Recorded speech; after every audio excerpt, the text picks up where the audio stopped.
Hello dear student, welcome to the YouTube channel केमथाट education. आज हम लोग नेक्स्ट क्वेश्चन करने जा रहे हैं 189 नंबर से। हमने आपको कहा 188 नंबर से हमने आप कहा था कि इसका आंसर आप कमेंट में बताइएगा। तो आप लोगों ने कुछ लोगों ने बताया, तो हमें देख के बहुत अच्छा लगा। चलिए आगे चल के हम लोग देखते हैं अगला क्वेश्चन के बारे में। Which are the following compound is not carbonyl compound. इस केस में से कौन सा कार्बोनिल कंपाउंड नहीं है? कार्बोनिल कंपाउंड वो होते हैं जिसके अंदर C डबल बॉन्ड O और ये होता है ना। इस टाइप का जो ग्रुप होते हैं उसको हम लोग क्या बोलते हैं? कार्बोनिल कंपाउंड बोलते हैं। तो देखिए एसिटिल क्लोराइड का फार्मूला होता है CH3 CO और Cl। इसके अंदर तो कार्बोनिल कंपाउंड है। प्रोपेनामाइड का फार्मूला होता है CH3 CH2 फिर CO और NH2। इसके अंदर भी कार्बोनिल कंपाउंड है। एसिटामाइड का फार्मूला होता है CH3 CO और NH2। इसके अंदर भी कार्बोनिल कंपाउंड है। लेकिन एथॉक्सी एथेन का फार्मूला होता है CH3 CH2O और CH2CH3। तब इस केस में हम लोग देख सकते हैं कि 188 का डी यानी कि एथॉक्सी एथेन के अंदर आपका ईथर है, कार्बोनिल ग्रुप नहीं है। इसके अंदर कौन सा फंक्शनल ग्रुप है? Ether. Next question, which are the following aldehydes have highest boiling point. इसमें से किसके अंदर बॉइलिंग पॉइंट जो है कि सबसे ज़्यादा है, इसके बारे में आपको बताना है। तो देखिए सबसे पहले इसके अंदर क्या है? Hexanal, pentanal, butanal, propanal. यानी कि इसके अंदर सभी में CHO ग्रुप लगे हैं। सभी में क्या लगे हैं? CHO group. तब इस केस में अगर हम लोग चर्चा करें तो इसके अंदर 6 कार्बन है, 5 कार्बन है, 4 कार्बन है, 3 कार्बन है। अब हम सभी लोग को पता है जितने नंबर ऑफ कार्बन्स बढ़ते जाएंगे, दूसरी भाषा में मॉलिक्यूलर मास बढ़ेगा। और अगर वो लीनियर चेन सब के सब हैं तब उस केस में जिसकी मॉलिक्यूलर मास ज़्यादा होगा, अर्थात जिसमें नंबर ऑफ कार्बन ज़्यादा होंगे, उसकी बॉइलिंग पॉइंट सबसे ज़्यादा होगी। तब हमें आँख बंद करके 189 का ए नंबर ऑप्शन को टिक लगा देना है, क्योंकि इसके अंदर 6 कार्बन है, पेंटेनल में 5 कार्बन, ब्यूटेनल में 4 कार्बन, प्रोपेनल में 3 कार्बन होते हैं। ठीक है ना। तो इस प्रकार से हमको इसको कर देना था। बहुत ईजी क्वेश्चन था। From the following select the decreasing order of boiling point. Boiling point का डिक्रीजिंग ऑर्डर बताना है एल्कोहल, एल्डिहाइड, कीटोन और कार्बोक्सिलिक एसिड के अंदर में, है ना। तब इसके अंदर अगर हम लोग बॉइलिंग पॉइंट की अगर ऑर्डर देखें तो सबसे ज़्यादा बॉइलिंग पॉइंट होता है जिसके अंदर कार्बोक्सिलिक एसिड हो। फिर इसके बाद उसका बॉइलिंग पॉइंट होता है जिसके अंदर एल्कोहलिक ग्रुप हो, क्योंकि इसके अंदर हाइड्रोजन बॉन्डिंग बनता है। कार्बोक्सिलिक एसिड और एल्कोहल दोनों में हाइड्रोजन बॉन्डिंग होता है, जिसके चलते कि इसकी बॉइलिंग पॉइंट ज़्यादा बढ़ जाती है। इसके बाद फिर आता है आपका कीटोन। कीटोन के अंदर इसके बाद क्या हो जाता है? बॉइलिंग पॉइंट ज़्यादा होता है ना। इसके बाद एक सेकेंड, कीटोन लिखना है ना, तो हम इसको थोड़ा अच्छे से लिखें। कीटोन में बॉइलिंग पॉइंट क्या हो जाता है? ज़्यादा हो जाता है ना। कार्बोनिल ग्रुप दोनों तरफ कार्बन कार्बन हो जाएगा। इसके बाद लास्ट में आता है एल्डिहाइड, है ना। तब इस केस में हम लोग देखें कार्बोक्सिलिक एसिड 4 नंबर पर, और एल्कोहल जो है कि 1 नंबर पर है, 4 1। फिर कीटोन 3 नंबर पर दिया है यहाँ पर, और एल्डिहाइड जो है कि 2 नंबर पर दिया है। तब कौन सा ऑप्शन हो जाएगा? 4 1 3 2, डी वाला ऑप्शन यहाँ पर आपका होता है इस क्वेश्चन का। ठीक है ना। इसका कौन सा ऑप्शन हो जाएगा? डी वाला।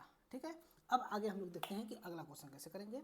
दिया है identify the compound A used in following reaction. इस रिएक्शन में हम लोग एक कंपाउंड ए का यूज करते हैं जिससे कि हम लोग कुछ बना रहे हैं। देखिए बेंजोइक एसिड है ये। बेंजोइक एसिड से हम लोग बना रहे हैं बेंजोइल क्लोराइड, फिर फास्फोरस ऑक्जी क्लोराइड, फिर हाइड्रोजन क्लोराइड। ये चीज़ आपका बन रहा है। ठीक है। फास्फोरस ऑक्जी क्लोराइड बोला है, यानी कि इस केस में हम लोग आगे देखते हैं। हमारे पास है बेंजोइक एसिड, अर्थात बेंजोइक एसिड का मतलब, एक सेकेंड छोटा करते हैं, ये है आपका बेंजीन। बेंजीन में यहाँ पर लगा है C डबल बॉन्ड OH। ये हो गया आपका बेंजोइक एसिड। बेंजोइक एसिड के ऊपर किसी भी चीज़ का रिएक्शन कराया गया है ए नाम से, तब ये बना है बेंजोइल क्लोराइड। अर्थात बेंजोइल क्लोराइड का मतलब होता है C6H5COCl। And then phosphorus oxy chloride का मतलब होता है POCl3। और इसके साथ साथ बना है आपका हाइड्रोजन क्लोराइड यानी कि HCl। ये चीज़ बना है। तब अगर हम लोग अच्छे से देखें तो ऑप्शन में दिया है SOCl2, PCl3, HCl और PCl5। ये चीज़ तुम्हारा दिया है। तब इस केस में अगर हम लोग देखेंगे तो C और A वाला ऑप्शन तो बिल्कुल भी नहीं होगा। ए और सी वाला ऑप्शन नहीं होगा, क्योंकि इसके से फास्फोरस कंपाउंड है। अब बाकी बचे PCl3 और PCl5। तो हम सभी लोगों को पता होगा कि जब POCl3 टाइप का कंपाउंड बनता है और हम लोगों ने हाइड्रोजन डेरिवेटिव्स चैप्टर में इस टाइप का क्वेश्चन हमने देखा था कि जब हम लोग POCl3 टाइप का हमें compound as a by product बनाना होता है तब PCl5 यानी कि फास्फोरस पेंटाक्लोराइड हमें लेना पड़ता है। तब फास्फोरस पेंटाक्लोराइड हमको यहाँ पर ऑब्टेन करना पड़ेगा, यहाँ पर हमको लेना पड़ेगा, तब ये जो है कि जा करके ये बनेगा। ठीक है ना। इस केस में हमें क्या लेना पड़ेगा, फास्फोरस पेंटाक्लोराइड को PCl5 के साथ लेकर के हम लोग आगे का रिएक्शन देखते हैं। तब आगे के रिएक्शंस में हम लोग देखें कैसे होता है। देखिए जब हम लोग यहाँ पर हम मैकेनिज्म के बारे में नहीं चर्चा करेंगे, डायरेक्ट आगे बढ़ते हैं। C डबल बॉन्ड OOH के ऊपर अगर हम रिएक्शन करा दें PCl5 के साथ, तब इसका लोन पेयर इलेक्ट्रॉन इसके ऊपर अटैक करता है। जैसे ही अटैक करेगा तब एक ठो क्लोरीन यहाँ से इसके पास जाता है और ये बन जाता है बेंजोइल क्लोराइड, है ना। ये बेंजोइल क्लोराइड बन जाता है COCl। और इसके बाद फिर फास्फोरस PCl3 और एक ठो ऑक्सीजन जो यहाँ से OH है ना, OH का ऑक्सीजन यहाँ पर आ जाएगा तो ये हो जाएगा POCl3 और एक ठो बचा हुआ हाइड्रोजन क्लोराइड बन करके बाहर निकल जाता है। तभी आपका बन जाता है क्या, बेंजोइल क्लोराइड यहाँ पर बन जाता है। ओके, तो क्या बनता है बेंजोइल क्लोराइड, किसके द्वारा, PCl5 के द्वारा। अब आगे देखिए अगला क्वेश्चन अच्छा है। Which among the following is strongest acid, chloroacetic acid, bromoacetic acid, fluoroacetic acid, iodoacetic acid. तब इस केस में फ्लोरोएस्टिक एसिड आपका सबसे ज़्यादा इंपॉर्टेंट, मतलब सबसे ज़्यादा स्ट्रॉन्गेस्ट एसिटिक एसिड होगा। क्यों, क्योंकि इस केस में फ्लोरीन की इलेक्ट्रोनिगेटिविटी सबसे ज़्यादा है। हमारे पास फार्मूला दिया है ClCH2COOH, फिर दिया है CF और CH2 और COOH, फिर आगे दिया है CH2 यहाँ पर Br और यहाँ पर COOH, फिर आगे दिया है CH2 यहाँ पर I और COOH, ये चीज़ दिया हुआ है ना। तब इस केस में अगर हम लोग डिसाइड करें तो इसकी इलेक्ट्रोनेगेटिविटी होती है 3.0 या फिर 3.1 कहीं कहीं पर लिखा होता है ना। इसके ऊपर एक नीट में भी क्वेश्चन था कि इसकी इलेक्ट्रोनेगेटिविटी ज़्यादा है। फिर इसके बाद फिर फ्लोरीन की होती है 4.0, ब्रोमीन की होती है 2.8 और फिर आयोडीन की होती है 2.5 इलेक्ट्रोनेगेटिविटी। ठीक है, तब इस केस में अगर हम लोग देखेंगे तब क्या हो जाएगा, इस केस में आपका जो है कि फ्लोरोएस्टिक एसिड की इलेक्ट्रोनेगेटिविटी ज़्यादा है और एसिडिटी डायरेक्टली डिपेंडेंट होती है इलेक्ट्रोनेगेटिविटी पर। ठीक है, तब उस केस में कौन सा ऑप्शन हो जाएगा, फ्लोरोएस्टिक एसिड। ठीक है, नेक्स्ट क्वेश्चन की तरफ हम लोग आगे बढ़ते हैं, देखते हैं क्या दिया हुआ है। एक सेकेंड रुकेंगे थोड़ा, एक सेकेंड, हमारे इस पेन टैब पर डस्ट पार्टिकल बढ़ गया। नेक्स्ट क्वेश्चन हम लोग देखते हैं यहाँ पर 193 नंबर क्वेश्चन को। Which are the following carboxylic acid has lowest boiling point. इसमें सभी के सभी क्या है, कार्बोक्सिलिक एसिड है। इसमें से हमको देखना है कि सबसे कम बॉइलिंग पॉइंट किसका होगा। तो देखिए ब्यूटेरिक एसिड में होता है 4 कार्बन, इसमें होता है 3 कार्बन, प्रोपेनोइक एसिड में 3 कार्बन, एस्टिक एसिड में 2 कार्बन, वैलेरिक एसिड में 5 कार्बन होते हैं।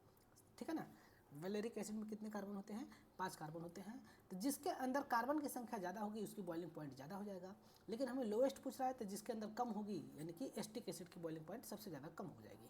ठीक है ना। Next question, which among the following compounds does not exhibit iodoform. कौन सा इसमें से आइडोफार्म नहीं बनाता है।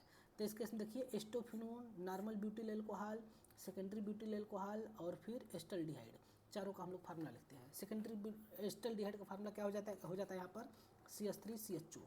ठीक है, एस्टोफिनोन का फार्मूला होता है CH3 और CO और C6H5, है ना। और यहाँ पर नॉर्मल ब्यूटिल एल्कोहल की फार्मूला क्या हो जाएगी CH3 CH2 और CH2 और लास्ट में यहाँ पर होता है OH। और सेकेंडरी ब्यूटिल एल्कोहल की फार्मूला होती है यहाँ पर CH3 CHOH और यहाँ पर CH2 CH3। इस केस में जो है कि नॉर्मल ब्यूटिल एल्कोहल आइडोफार्म नहीं बनाता है, क्योंकि हमें ऐसा कार्बन चाहिए जिसके ऊपर क्या हो, 3 अल्फा हाइड्रोजन हो। कार्बोनिल ग्रुप या एल्कोहल के बगल में एक ऐसा कार्बन चाहिए जिसके अंदर के 3 अल्फा हाइड्रोजन हो, वह जो है कि बनाएगा। तब अगर हम लोग नॉर्मल ब्यूटिल एल्कोहल में देखेंगे, सॉरी ये वाला नहीं, नॉर्मल ब्यूटिल एल्कोहल के अंदर देखेंगे तब यहाँ पर जो है कि सिर्फ और सिर्फ क्या है, 2 ही कार्बन है ना। कितने कार्बन है, 2 ही कार्बन है, इसलिए ये जो है कि नहीं होगा। ये वाला जो है कि आइडोफार्म टेस्ट नहीं देगा, बाकी सभी आइडोफार्म टेस्ट देंगे। इसके बारे में हम लोग बहुत ज़्यादा अच्छे से देख चुके हैं पहले का। देखिए विच among the following carboxylic acid present in lemon. नींबू में कौन सी एसिड पाया जाता है, तो साइट्रिक एसिड जो है कि नींबू में पाया जाता है। इसका फार्मूला हम लोग और इसका IUPAC नेम देख लेते हैं। हालांकि हमने बहुत बार देख चुके हैं, लेकिन लास्ट में एक बार और देख लेते हैं। CH COOH और यहाँ पर हो जाएगा CH2 और COOH। यहाँ पर ये वाला हाइड्रोजन नहीं रहेगा, इस हाइड्रोजन को मिटाते हैं और यहाँ पर रहता है एक ठो OH, है ना। 1 2 3 2 hydroxy propane 1 2 3 try carboxylic acid इसका IUPAC नेम होता है। ये होता है आपका साइट्रिक एसिड। क्या नाम होता है इसका? Citric acid. इसका IUPAC नेम होता है 2 hydroxy propane 1 2 3 try carboxylic acid. Next question, which among the following carboxylic acid है स्ट्रॉन्गेस्ट एसिड। देखिए इसमें तीनों में से सबसे ज़्यादा स्ट्रॉन्गेस्ट एसिड कौन सा है? देखिए ब्रोमीन, क्लोरीन, 3 क्लोरीन और 1 फ्लोरीन। इस केस में अगर हम लोग देखेंगे तब हम लोग देख सकते हैं कि ब्रोमीन का एसिडिटी क्या हो जाएगा? सबसे ज़्यादा कम होगा, क्योंकि इसकी इलेक्ट्रोनेगेटिविटी सबसे कम है, तो ये तो नहीं होगा। अब बाकी बचे फ्लोरीन, क्लोरीन। तो देखिए 1 क्लोरीन और 3 क्लोरीन में से 3 क्लोरीन वाला सबसे ज़्यादा हो जाएगा, यानी कि ये वाला भी नहीं होगा। अब देखते हैं फ्लोरीन और क्लोरीन में, तो यहाँ पर फ्लोरीन की इलेक्ट्रोनेगेटिविटी ज़्यादा होती है, लेकिन यहाँ पर एक ही फ्लोरीन है। क्लोरीन की इलेक्ट्रोनेगेटिविटी थोड़ी सी कम होती है, लेकिन 3 क्लोरीन है, तब ट्राइक्लोरोएस्टिक एसिड की एसिडिटी सबसे ज़्यादा हो जाएगी। अगर हम इस केस में आर्डर की बात करें, एसिडिटी आर्डर में, तो ट्राइक्लोरोएस्टिक एसिड यानी कि डी वाली की सबसे ज़्यादा, फिर ए वाली की यानी कि फ्लोरोएस्टिक एसिड की हो जाएगी, फिर इसके बाद क्लोरोएस्टिक एसिड यानी कि बी वाला ऑप्शन होगा, फिर लास्ट में सी वाला ऑप्शन यानी कि ब्रोमोएस्टिक एसिड होगा। ठीक है ना, इस प्रकार से करते हैं। देखिए अब यहाँ पर दिया है total number of carbon atoms present in n molecules of citric acid. Citric acid के n मॉलिक्यूल में कितने कार्बन एटम प्रेजेंट है? तो देखिए इसके अंदर कितने हैं, एक साइट्रिक एसिड में कितने कार्बन है पहले ये हमको देखना है। 1 2 3 4 5 6, एक साइट्रिक एसिड में 6 कार्बन है। तब n साइट्रिक एसिड में, n मोल साइट्रिक एसिड में कितने कार्बन हो जाएंगे? 6n कार्बन यहाँ पर आपके होते हैं। बहुत ही इजी क्वेश्चन था, अब इससे इजी क्वेश्चन क्या ही हो सकता है। ठीक है, अगला क्वेश्चन देखते हैं हम लोग यहाँ पर। Identify the product A in the following reaction. इस केस में क्या होता है कि यह डिहाइड्रेटिंग एजेंट है, मतलब कि इसका काम क्या है? Removal of water. यह वाटर को रिमूव करने के लिए काम में लाया जाता है। ये जो है कि वाटर को रिमूव करता है। तो जब वाटर रिमूव हो जाएगा किसमें से? 2 कार्बोक्सिलिक एसिड में से, तो बनता है आपका एनहाइड्राइड। तो कहाँ पर एनहाइड्राइड है? यहाँ डी वाले ऑप्शन में एसिटिक एनहाइड्राइड इस केस में बन जाता है। देखते हैं कैसे रिएक्शन होता है, बहुत ही प्यारा रिएक्शन होता है। देखिए CH3 C double bond OOH ये, और C डबल बॉन्ड O एक ठो जो कार्बोक्सिलिक एसिड है उसको हमें उल्टा करके लिखना है H, और यहाँ से CH3। अब इसको मुझे हीट करना है फास्फोरस पेंटा ऑक्साइड के प्रेजेंस में। जब हम लोग इसको हीट करेंगे तो यहाँ से निकलेगा वाटर मॉलिक्यूल, है ना। यहाँ से क्या निकलेगा? वाटर मॉलिक्यूल निकलेगा। और जब यहाँ से वाटर मॉलिक्यूल निकलेगा तो ये क्या बन जाएगा? CH3 C double bond O C double bond O CH3, है ना। इसका नाम हो जाता है एसिटिक एनहाइड्राइड। क्या नाम होता है? Acetic anhydride. Okay, very very important compound. आया समझ में? एसिटिक एनहाइड्राइड बन जाता है। ठीक है, नेक्स्ट क्वेश्चन हम लोग देखते हैं। Which among the following reactions forms acid anhydride. कौन सा फिर से ही रिएक्शन आ गया? किसके द्वारा एसिड एनहाइड्राइड बनेगा? तो देखिए अभी हमने ये रिएक्शन दिखा P2O5 के साथ, इसमें हमें एसिड एनहाइड्राइड बनता है। देखिए जब इसके 2 मॉलिक्यूल हम लेंगे ना, जब हम RCOOH के 2 मॉलिक्यूल लेते हैं तब उसके इसमें बनेगा RC डबल बॉन्ड O और C डबल बॉन्ड OR, ये बनेगा। ठीक है, और बाहर क्या निकलेगा? Water molecule.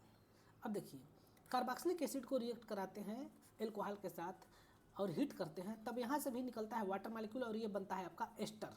क्या बनेगा? एस्टर। कैसे? RC डबल बॉन्ड O और फिर R डैश, ये होता है एस्टर, और यहाँ से बाहर निकलता है H2 मॉलिक्यूल। हीट करना है। अच्छा हीट तो बोल ही दिया है, करना क्या है।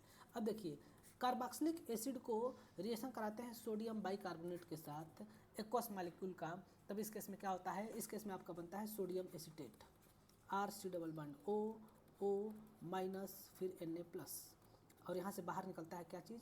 आपका CO2 गैस बाहर निकलता है और फिर NaOH बनता है ना, बाकी बचा हुआ। इस केस में क्या होता है कि CO2 गैस रिलीज होती है।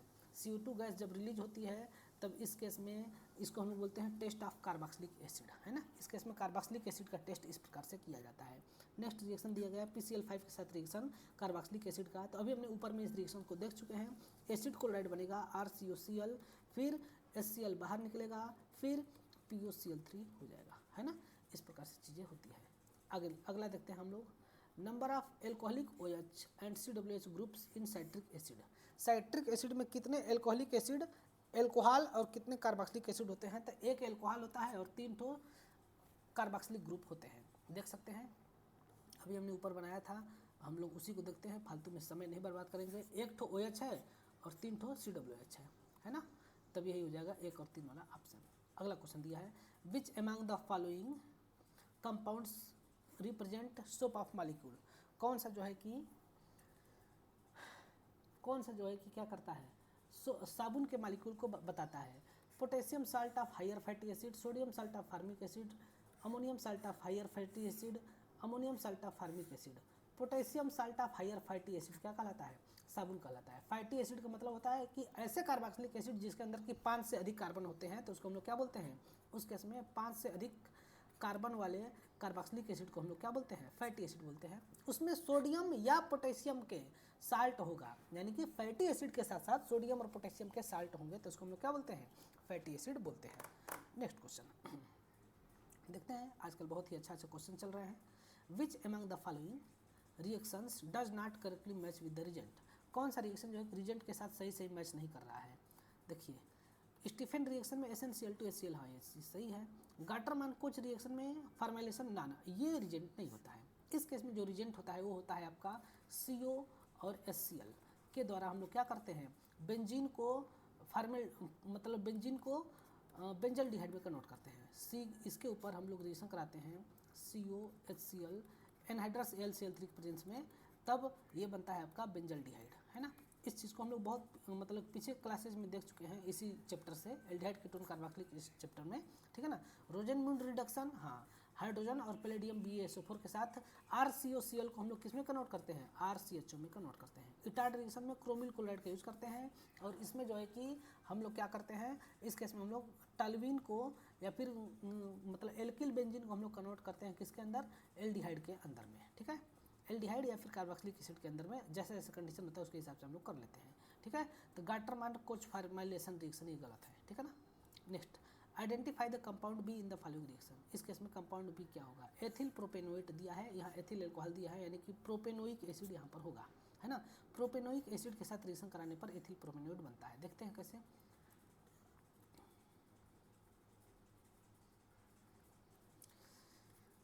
एथिल एल्कोहल CH3CH2OH के ऊपर हमें रिएक्शन कराना है CH3 C double bond OH के CH3 CH2 और C double bond OH H plus के प्रेजेंस में रिएक्शन होगा, तब इस केस में बनता है तुम्हारा CH3 CH2 और C डबल बॉन्ड O, फिर O CH2 CH3, ठीक है ना। बाहर निकलता है वाटर मॉलिक्यूल। इस केस में यही है क्या? प्रोपेनोइक एसिड, यह है आपका एथिल एल्कोहल। तो प्रोपेनोइक एसिड हमको लेना पड़ता है। क्या लेना पड़ता है? प्रोपेनोइक एसिड को। अगला, विच among the following groups when attached benzoic acid decrease acidity. कौन सा ग्रुप अटैच होता है बेंजोइक एसिड के साथ तो उसकी एसिडिटी को डिक्रीज कर देता है? तो अगर इलेक्ट्रोनेगेटिव ग्रुप ऐड होता है, यानी कि जिसके पास -I और -M इफेक्ट है, अगर वो ऐड होगा तो एसिडिटी को बढ़ाएगा, ठीक है ना। लेकिन अगर कोई ऐसा ग्रुप अटैच होता है जिस यहाँ पर भी क्या है, -I और -M है, तो ये भी एसिडिटी को क्या करेगा? बढ़ाएगा। लेकिन इसके अंदर क्या है? -I तो है लेकिन +M है, तब इस केस में यह एसिडिटी को बढ़ाने के बजाय घटाएगा। यहाँ पर भी क्या है? -I है लेकिन +M है, तभी ये भी एसिडिटी को बढ़ाने के बजाय घटाएगा। लेकिन इसके अंदर कम -I है ना। इसके अंदर -I का कैरेक्टर ये है, OH में सबसे ज़्यादा, फिर क्या कहते हैं Cl में कम है। तब इस आधार पर अगर हम लोग देखें तो इस केस में इसके अंदर -I क्या है? ज़्यादा है, लेकिन +M भी इसका ज़्यादा है। तो जब ज़्यादा +M होगा तो उस केस में एसिडिटी को क्या करेगा? घटाएगा। तो OH वाला इसका ऑप्शन हो जाएगा। नेक्स्ट क्वेश्चन हम लोग देखते हैं, बहुत ही इजी क्वेश्चन चल रहे हैं, और आज का ये कार्बोक्सिलिक एसिड का लास्ट चैप्टर है, बस 2-3 क्वेश्चन और बचे हैं, 4 ठो, इसके बाद ये चैप्टर खत्म हो जाएगा। ठीक है, देखते हैं। Which among the following reactions does not match with reagent, कौन सा रिजेंट के साथ रिएक्शन मैच नहीं कर रहा है। तो देखिए, एल्डाइल कंडेंसेशन, फिर क्लीमेंसन रिडक्शन। एल्डाइल कंडेंसेशन सही है, क्लीमेंसन रिडक्शन गलत है। क्लीमेंसन रिडक्शन में क्या होता है, ZnHg, फिर कंसनट्रेटेड HCl, ये आपका रिजेंट होता है। रोजेनमूड रिडक्शन में सही है, आइडोफार्म में सही है। तो क्लीमेंसन रिडक्शन क्या है, इसमें जो है नाम के साथ रिजेंट मैच नहीं कर रहा है। इनफाइनाइट नंबर में हम लोग क्वेश्चन देख चुके हैं, इस पर हम बहुत ज़्यादा समय बर्बाद करने की ज़रूरत नहीं है। देखिए next question, which among the following products is obtained when sodium salt of carboxylic acid is heated with soda lime. Sodium salt of carboxylic acid को हीट करते हैं सोडा लाइम के साथ, तो क्या बनता है, एल्केन बनता है। कोई भी इसमें शक की बात नहीं है। देख सकते हैं, CH3 double bond O minus Na+ है। जब इसको हम लोग हीट करते हैं NaOH और CaO के साथ, तब इस केस में बनता है आपका, यहाँ से CO2 बाहर निकलता है और ये बदल जाता है किसके अंदर, CH3H, यानी कि एल्केन के अंदर ये आपका कन्वर्ट हो जाता है। ओके, इस केस में क्या बनता है, एल्केन। अगला, what is the correct decreasing order of boiling point. इस केस में बॉइलिंग पॉइंट का डिक्रीजिंग आर्डर क्या है, ऑफ कार्बोक्सिलिक एसिड। सभी के सभी कार्बोक्सिलिक एसिड है, तो इसमें सबसे ज़्यादा बॉइलिंग पॉइंट किसका होगा, उसके आधार पर हम लोग देख सकते हैं। तो इस केस में आपका, इसमें है 2 कार्बन, इसमें है आपके 4 कार्बन, ठीक है। और वैलेरिक एसिड में आपके होते हैं 5 कार्बन, जहाँ तक मैं सही हूँ। हाँ, वैलेरिक एसिड में कितने होते हैं, 5 कार्बन होते हैं, और फार्मिक एसिड में 1 कार्बन होता है। तो जिसकी सबसे ज़्यादा कार्बन, उसकी एसिडिटी सबसे ज़्यादा। तब वैलेरिक एसिड को हम रखेंगे 1 नंबर पर। कितने नंबर पर रखेंगे इसको, हम लोग 1 नंबर पर रखते हैं। ये होगा 1 नंबर, फिर 2 नंबर पर, फिर 3 नंबर, फिर 4 नंबर। यानी कि सबसे ज़्यादा आपका बॉइलिंग पॉइंट किसका होगा, वैलेरिक एसिड का, यानी कि 3 वाला ऑप्शन सबसे पहले होगा। तो 3 2 1 4, ये वाला ऑप्शन हो जाएगा। Next question, which among the following compounds is used to conversion of carboxylic acid into anhydride. Carboxylic acid को एनहाइड्राइड में कौन कन्वर्ट करता है, तभी हमने देखा था P2O5 के द्वारा होता है। यहाँ पर ये रिएक्शन आप लोग देख भी सकते हैं, अभी तुरंत हमने रिएक्शंस को देखा था। ये वाला देखिए, 2 प्रकार कार्बोक्सिलिक एसिड है, फास्फोरस पेंटाऑक्साइड के प्रेजेंस में एसिटिक एनहाइड्राइड में कन्वर्ट हो जाता है ना। तो इस केस में कौन सा ऑप्शन होगा, P2O5। तो इस प्रकार से हम लोग aldehyde ketone carboxylic acid chapter के टोटल 208 क्वेश्चंस को कर लिए। बहुत ही बड़ी चैलेंजिंग टॉपिक था, बहुत ही बड़ा जो है कि एक टास्क था, जिसको कि हम सभी लोगों ने कंप्लीट किया। चैलेंजिंग नहीं था, इजी, बहुत ज़्यादा इजी क्वेश्चन था। CET लेवल में बहुत ज़्यादा कठिन क्वेश्चन नहीं आते हैं, हम लोगों ने सारा क्वेश्चन कर लिया। अब हम लोग आगे बढ़ेंगे, तो हम लोग देखते हैं किसी और चैप्टर्स के बारे में, क्वेश्चंस के बारे में, है ना। किसी और चैप्टर क्वेश्चन के बारे में देखेंगे, लेकिन आज के लिए अब हम लोग अब इतना ही रखते हैं, क्योंकि चैप्टर खत्म हो गया, तो नया चैप्टर अभी नहीं स्टार्ट करते हैं। ठीक है, कल स्टार्ट करते हैं नया चैप्टर। तब तक के लिए आप सभी लोग का बहुत बहुत धन्यवाद।